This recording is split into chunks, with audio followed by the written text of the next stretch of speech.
A warning before anything else. This video discusses loss, bereavement, and the psychology of grief.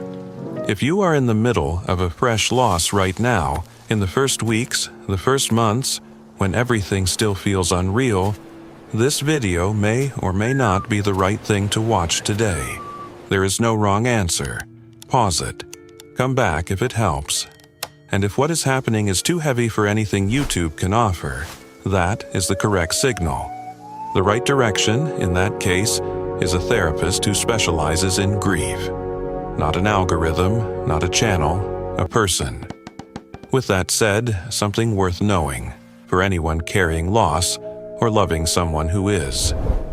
The most widely known model of grief in the Western world was never designed for grieving people. It was designed for people who were dying. And the difference between those two things changes almost everything about how loss actually works in the brain. In 1969, a Swiss-American psychiatrist named Elisabeth Kübler-Ross published a book called On Death and Dying. The subtitle, which almost nobody remembers, was What the Dying Have to Teach Doctors, Nurses, Clergy, and Their Own Families. The book was based on her clinical interviews with roughly 200 terminally ill patients at a Chicago hospital. At the time, death was a medical taboo. Dying patients were often not even told their diagnosis. Kübler-Ross's work was revolutionary.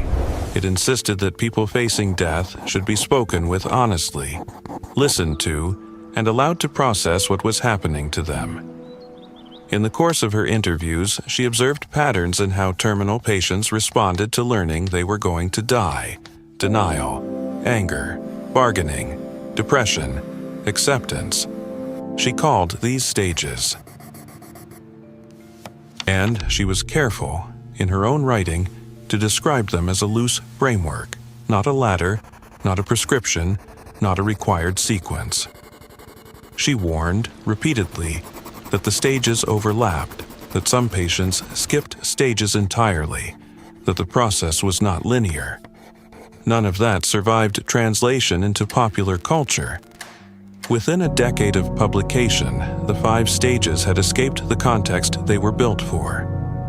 They were being taught to hospice volunteers, who worked with the dying, so at least the original framing held.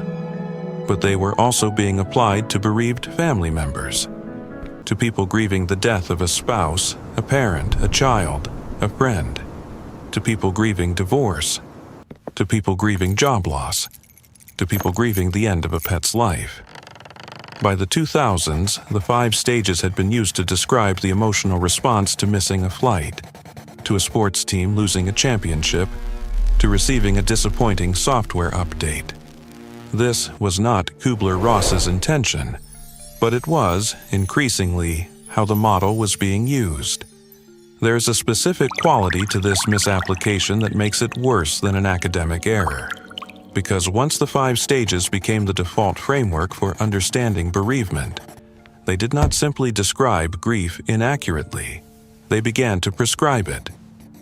A person grieving the loss of a parent, not moving through the stages in order, missing some entirely, that person was told, often explicitly, that they were grieving wrong, that they were stuck in denial, that they had not done the work of anger, that they had not reached acceptance. And the weight of those judgments, added to the weight of the loss itself, made the experience measurably worse.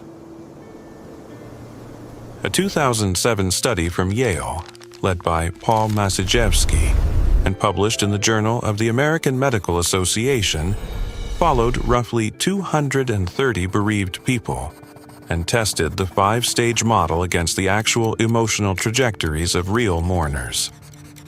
The finding most people remember is that the study offered some support to the stages. The finding most people skip is far more revealing. The most strongly experienced emotion across all time points was not denial, not anger, not bargaining. It was acceptance. From the earliest measurements, most bereaved people were already in a state of acceptance, mixed with other emotions but present throughout. The second most strongly experienced emotion was yearning. which was not in the original 5-stage framework at all. That finding, sitting inside a study often cited as supporting the 5-stage model, actually reveals something more important. Real grief does not look like a ladder a person climbs. It looks like a condition a person lives inside, which contains many different emotions, which come and go in patterns that are partly individual, partly shaped by circumstance, and almost never linear. George Bonanno, a professor at Columbia University, who has spent more than 2 decades studying bereavement, has made this the central finding of his career. Bonanno's research, based on longitudinal data from thousands of bereaved individuals, including spouses losing partners, parents losing children, survivors of wars and disasters, shows consistently that there are not 5 stages. There are, roughly, 4 common trajectories of response to major loss. The first, and the most common, is resilience, not denial, not suppression. Genuine resilience, the capacity of a psychologically healthy person to experience profound sadness, to grieve, and to continue functioning, to continue loving, to continue engaging with life. Bonanno's work found that roughly half of bereaved people, perhaps more, fall into this pattern. They are not cold, they are not avoiding. They are simply carrying the loss in a way that does not shatter them. This finding was, when first published, controversial. The grief therapy establishment had assumed that anyone who did not visibly collapse was repressing something, and that the repression would return later as pathology. The data said otherwise. People who appeared resilient were, on follow-up years later, still resilient. Not secretly broken, not delayed grieving. They had loved and lost and found a way to keep moving that did not require breaking. The second trajectory is recovery. A person is deeply affected for a period, months, sometimes a year or more, and then gradually returns to baseline functioning, carrying the loss but no longer consumed by it. The third is chronic grief, sometimes called complicated or prolonged grief. A smaller percentage, perhaps 10 to 15% of bereaved people, remain in acute grief for years. This is the group for whom grief therapy, and in some cases specialized complicated grief treatments, makes the most difference. Not because they are grieving wrong, because something about this particular loss or the circumstances around it has made ordinary processing impossible, and professional help is needed. The fourth is pre-existing depression that the loss either triggers or worsens. This pattern looks like chronic grief on the surface, but its roots are different, and its treatment is different. None of these trajectories look like the 5-stage model. None of them involve climbing through denial, anger, bargaining, depression, and then arriving at acceptance. Reality is messier and also, in many ways, more merciful. The most useful contemporary framework for grief does not come from Kubler-Ross at all. It comes from 2 Dutch researchers named Margaret Strobe and Henk Schutt, who published what they called the dual process model of coping with bereavement in 1999. Their core insight is simple, and once heard, hard to unsee. When a person is grieving, they are not doing one thing. They are oscillating between 2 modes. One mode is loss-oriented, facing the pain, feeling the absence, sorting through the photographs, crying, remembering, integrating the reality that the person is gone. The other mode is restoration-oriented, the practical business of continuing to live, handling the paperwork, returning to work, figuring out the logistics of a life that now has a different shape, making a meal, calling a friend, sleeping. Strobe and Schutt's research showed that healthy grief is not sustained presence in either mode. It is oscillation between them. A person may spend a morning immersed in the loss, crying, sorting through old letters, feeling the absence, and then spend the afternoon making lunch, answering emails, having The a conversation that has nothing to do with the loss. Both are necessary. Someone trapped entirely in loss orientation, unable to step out, is at risk for chronic grief. Someone trapped entirely in restoration orientation, unable to step in, is at risk for what the research calls inhibited or delayed grief. The healing is in the back and forth. The brain needs both exposure to the reality of the loss and breaks from it. The oscillation is the healing.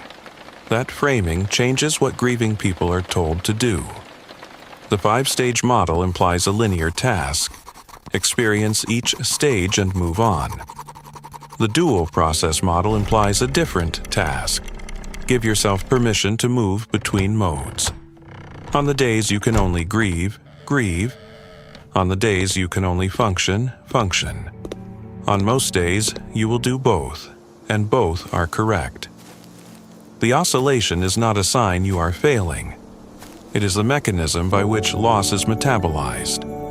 There is a third finding, alongside Bonanno and Strobischut, that may be the most emotionally important of them all.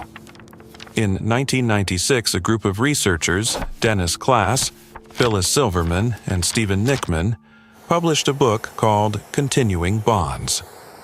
The book challenged one of the most widely held assumptions in grief therapy at the time, that healthy mourning meant severing the emotional connection with the deceased person, letting go, moving on, freeing yourself to love again. The assumption, deeply embedded in the Western psychological tradition going back to Freud, was that grief ended with detachment. Klass and his colleagues, studying parents who had lost children, found something very different. The parents who did best, not the ones who performed resilience, but the ones who, decades later, showed the least ongoing pain, were not the parents who had let go. They were the parents who had integrated the lost child into their ongoing sense of self and life, who spoke about the child in the present tense sometimes, who kept the photographs, visited the grave, talked to the child in quiet moments, and did so without shame and without pathology. Who, in a deep sense, kept the relationship, not the living relationship which was over, but a continuing bond with the memory, the meaning, the presence of absence. That finding has now been replicated across many kinds of loss. Continuing bonds, maintaining a meaningful relationship with the deceased, is associated with healthier long-term outcomes than the model of severance. And this reframes one of the most commonly given pieces of grief advice, which is also one of the most harmful, the instruction to move on.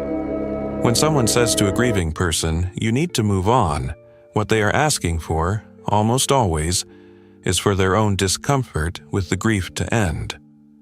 The bereaved person, if they are healing, is not in fact trying to move on. They are trying to integrate. They are trying to carry this loss forward with them, while also building a future that has more in it than the loss alone. These are different tasks, and the instruction to move on, well meant or not, instructs the grieving person to do something that the research says is not actually healing. It asks them to sever. The research says to keep, and to also keep going. The language that comes closer to accurate is not moving on, it is moving with, moving forward while carrying. Continuing to live while continuing to love the person who is gone. Time does not heal grief in the sense of erasing it. Time, combined with the oscillation between loss and restoration, combined with permission to keep a continuing bond, integrates the loss into an expanded life. The loss does not disappear, the life grows around it. One more thing, which the research is clear about and which matters in a conversation this heavy. For most people, grief, however painful, is something the psyche can metabolize given time, support, and the freedom to process in its own pattern. For a smaller group, perhaps 1 in 10, the grief becomes stuck in a way that ordinary time and support cannot resolve. If 6 months, 12 months, 18 months after a significant loss, the grief still feels as raw and disabling as it did in the first weeks, if functioning has not returned in any form, if the reality of the loss still feels impossible to accept, this is not a failing of character or spirit. This is a condition called prolonged grief disorder, recognized in the DSM-5-TR as of 2022, and there are effective treatments for it. A therapist trained in complicated grief can help. Sometimes medication, briefly, is part of the picture. These are not signs of weakness. They are signs that the mind needs specific help that a YouTube video cannot and will not provide. This is the part where most grief content fails the bereaved. It pretends to be enough. It offers frameworks, breathing techniques, affirmations, and suggests that with the right inner work, any grief can be moved through. That claim, made to someone in prolonged grief, is cruel. The honest thing is to say, most grief, with time and care, integrates. Some grief does not, and for that grief, professional help exists, and it works. Knowing which kind is happening is itself a skill, and reaching out when it is the right moment is not a failure of self-sufficiency. It is exactly the right use of the resources available. The 5-stage model will probably persist in popular culture for another generation. It has the quality of a story people want, orderly, progressive, ending in acceptance, and it will not be displaced easily. But for anyone who has sat with a loss and felt that the model was not fitting their experience, that they were skipping stages, repeating stages, feeling things the model did not name, not feeling things the model insisted they should feel, the research has been clear for decades.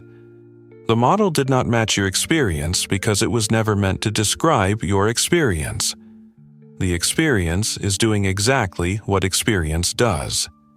It is messier, more circular, more quietly ongoing, and more resilient than the model allowed for. Thursday, something quieter, but related. A different kind of fear. The one that sits in the middle of the night and asks whether the best years have already passed. Whether it is too late. What the research actually says about that question turns out to be more interesting and more honest than either the motivational speech or the despair that usually answer it.